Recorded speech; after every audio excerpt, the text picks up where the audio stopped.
दिल्ली नगर निगम का चुनाव अपने चरम पर है। सभी राजनीतिक दल अपने अपने प्रत्याशियों के समर्थन में प्रचार और रैलियां कर रहे हैं। अभी हमारे साथ केंद्रीय सूचना प्रसारण मंत्री और युवा खेल मामलों के मंत्री अनुराग ठाकुर मौजूद रहे। ये बात करते हैं मंत्री जी से।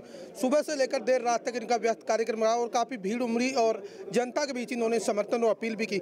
सर, किस तरह देखते हैं जिस तरह ये जन सैलाब उमड़ रहा है दिल्ली का, आपके समर्थन में?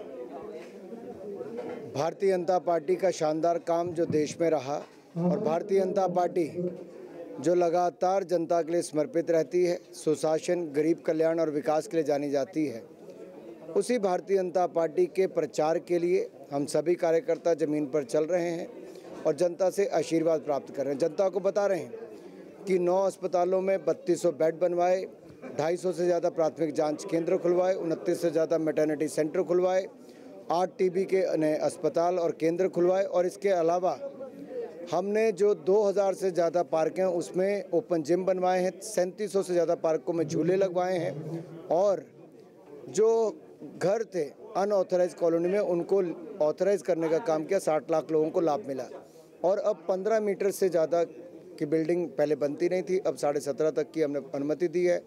50 गज के मकानों को हमने प्रॉपर्टी और हाउस टैक्स से मुक्ति दी है और यही नहीं, हमने जो कूड़े के ढेर कांग्रेस के टाइम से लगे थे उसको 20 मीटर कम करने का काम किया है और अगले 5 वर्षों को उसको जड़ से ख़त्म करने का काम करेंगे।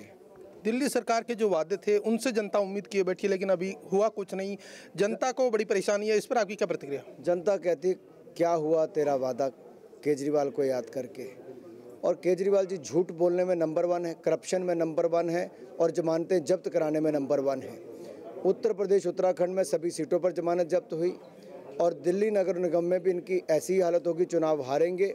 जनता का कहना है कि आम आदमी का नाम लेकर वीआईपी कल्चर को बढ़ावा देने का काम करने वाली दिल्ली सरकार जनता के साथ छल कपट कर रही है। आप क्या कहेंगे? देखिए, केजरीवाल जी ने कहा था कि वो बड़ी गाड़ी नहीं लेंगे, 2-2 ली, कहा था मकान नहीं लेंगे, सबसे बड़ा लिया और स्विमिंग पूल 25 करोड़ का बनवाया। यही नहीं, उन्होंने कहा था मैं सिक्योरिटी नहीं लूँगा, एक नहीं 2-2 राज्यों की सिक्योरिटी भी ले ली।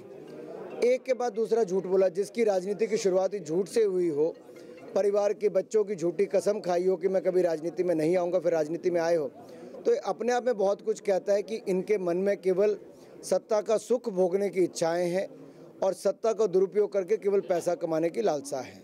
तो ये तो केंद्रीय मंत्री अनुराग ठाकुर, जिनका मानना है कि दिल्ली की केजरीवाल सरकार के शासन में एक और जहां प्रदेश में भ्रष्टाचार और आम जन को कई तरह की परेशानियां देखने को मिली है, वहीं जनता से के वादों को पूरा नहीं करने के चलते यहां भारी आक्रोश भी देखने को मिला है। मेरे साथ कैमरामैन राहुल चोपड़ा के साथ मैं OP Yadav, DD news, Delhi.